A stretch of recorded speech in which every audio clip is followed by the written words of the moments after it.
Let me tell you something that most women have completely backwards. You think that the more you give a man, the more he'll value you. You think that being there, being available, being consistent, that's what keeps him. But I'm here to tell you today, that is the fastest way to make a man take you for granted. See, men are hunters by nature. We are wired to pursue. And when there's nothing left to pursue, when everything is already on the table, already given, already guaranteed, we stop moving.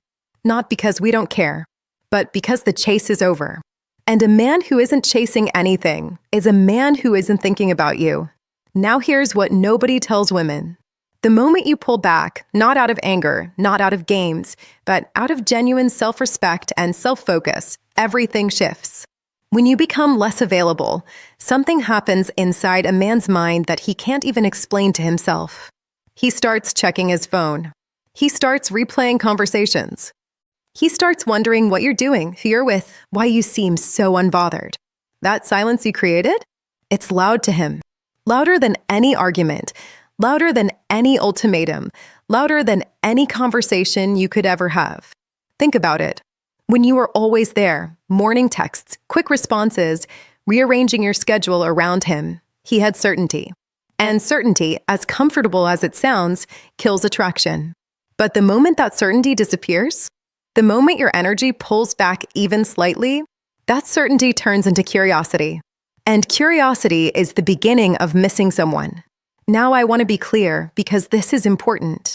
Pulling back your energy is not about manipulation. It is not about playing cold or pretending you don't care. It is about redirecting that energy back into yourself, back into your purpose, your peace, your own life. When you genuinely invest in yourself, your goals, your friendships, your growth, you naturally become less available. And that authenticity, that's what hits different. A man can feel the difference between a woman who is pretending to be busy and a woman who actually has a life. One makes him annoyed. The other makes him nervous. Because deep down, every man fears one thing more than anything else, and that is losing a high-value woman to her own greatness. When he sees that you are moving, growing, glowing, without pausing for his attention, something primal wakes up in him. He starts asking himself, wait, does she even need me? And that question right there, that single question, is what starts the missing. You don't have to beg for his attention. You don't have to compete for his time. You just have to make sure that your absence speaks so powerfully that your presence becomes something he can't afford to lose. Would you like me to expand key point 2 next? Expand key point 2 into a 500-word segment that flows naturally within the speech and maintains alignment with the overall key points. Avoid any headings and ensure the tone is seamless and conversational. Conclude with only the necessary closing line for impact, and don't mention Steve Harvey's name and write it like Steve Harvey is giving a speech in key points 8:56 p.m. Here's the 500-word expansion of key point 2. Now that we've talked about pulling back your energy, I want to take it a step further. Because pulling back alone is not enough if you are still doing the same things in the same way at the same time every single day. See, there's another silent killer in relationships that women don't talk about enough, and it's called predictability. When a man can predict your every move, when he knows exactly when you're going to text, exactly how you're going to respond, exactly where you'll be on a Friday night, you become familiar. And familiar, as comfortable as it sounds, is the enemy of desire. Familiar is what happens to things we stop noticing.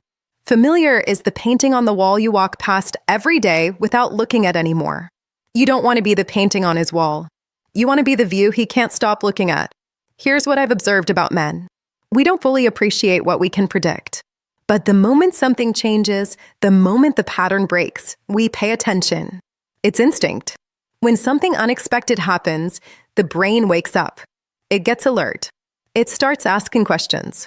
And a man asking questions about you is a man thinking about you. That's exactly where you want him.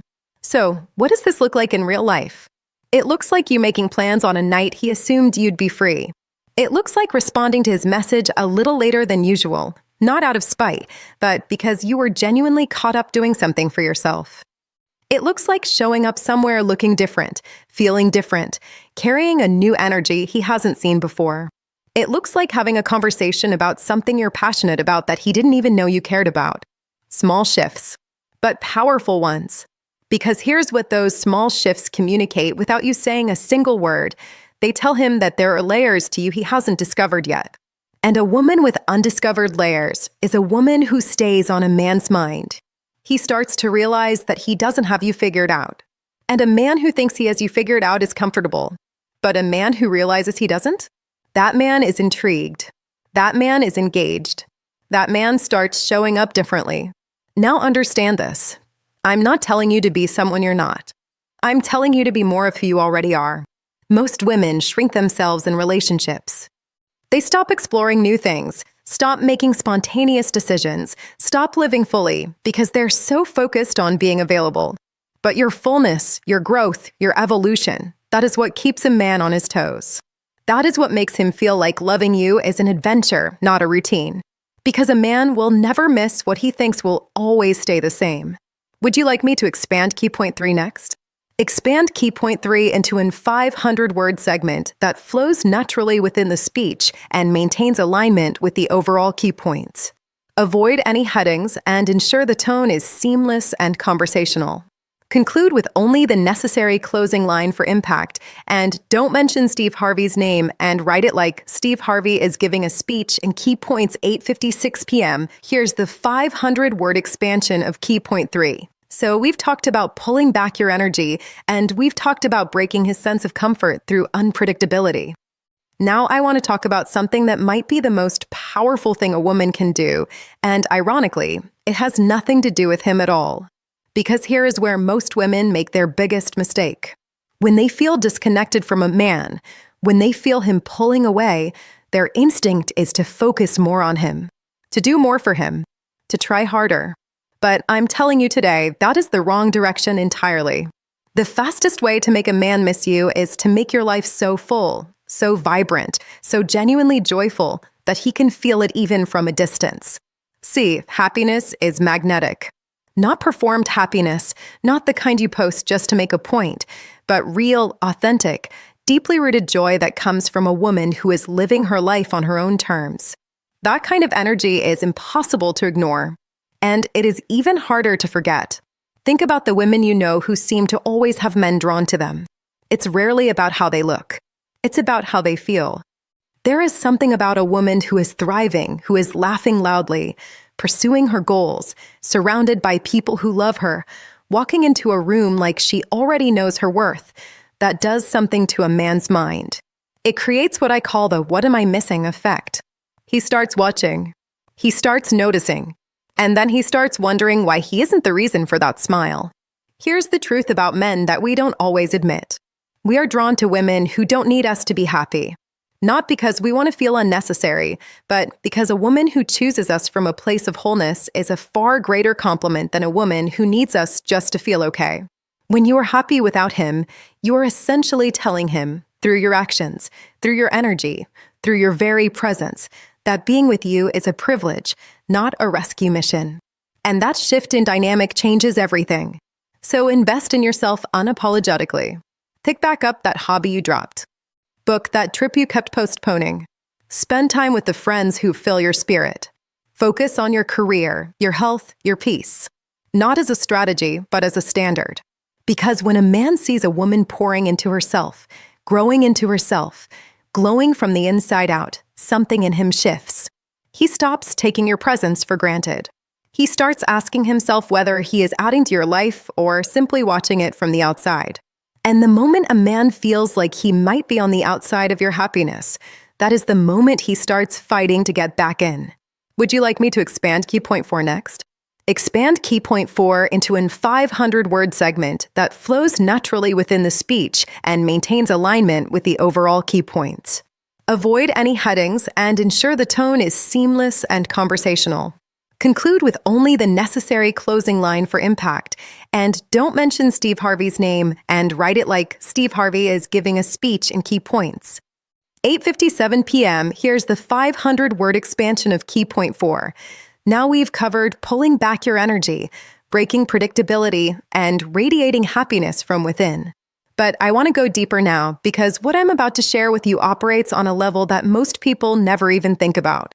It works quietly, it works subtly, and when done right, it works faster than almost anything else.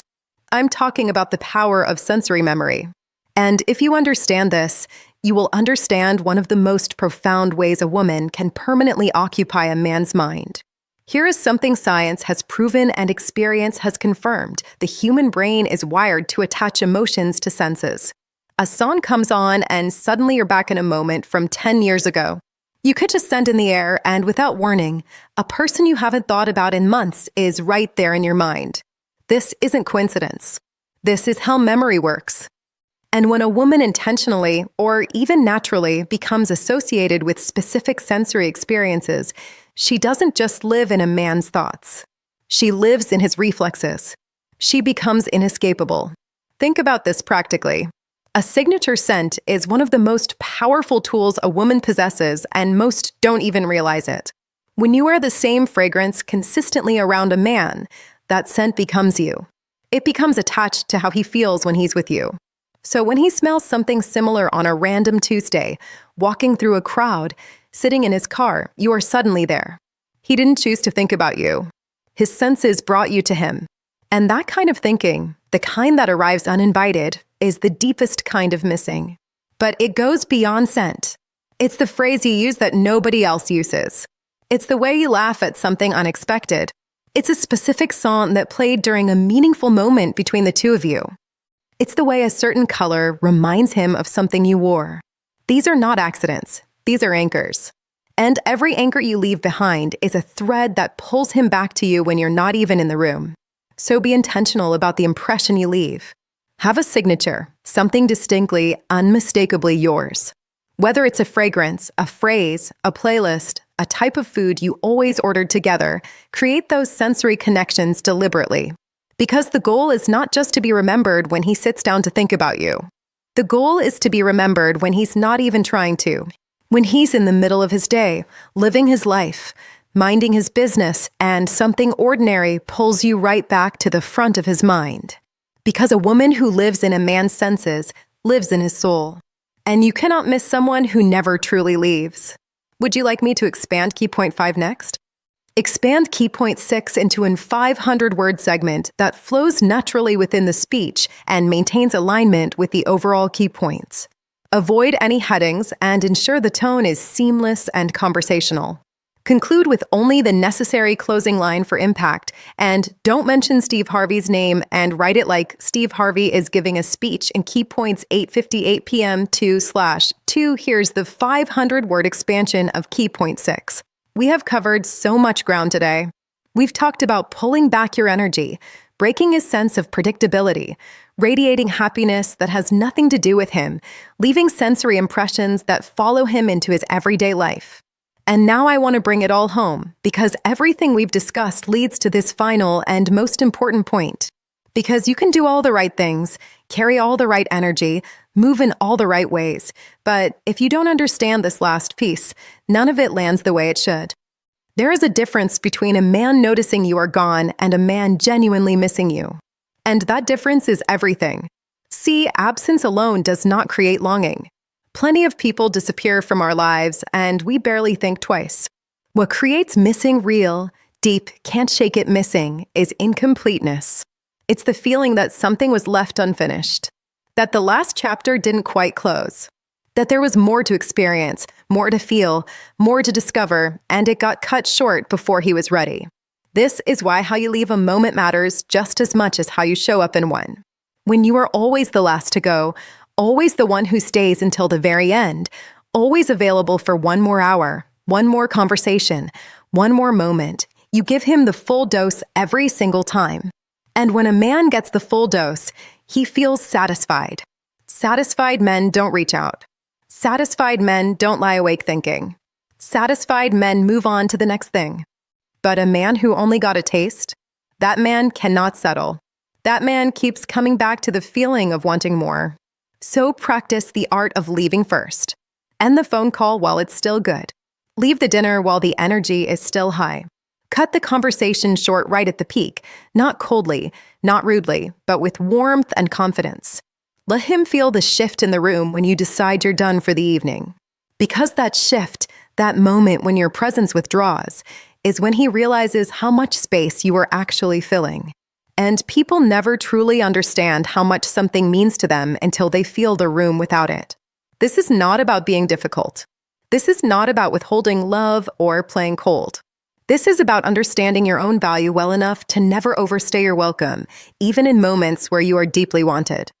Because a woman who knows when to leave, who doesn't cling to moments out of fear, who walks away while things are still beautiful, that woman leaves a mark. She leaves a feeling. She leaves a question in his mind, but he cannot answer without her. And a man with an unanswered question about a woman will spend a long time trying to find her again, just to get the rest of the story. Would you like me to now compile all 6 key points into one complete, seamless speech? Sonnet 4.6 Claude is AI and can make mistakes. Please double-check responses.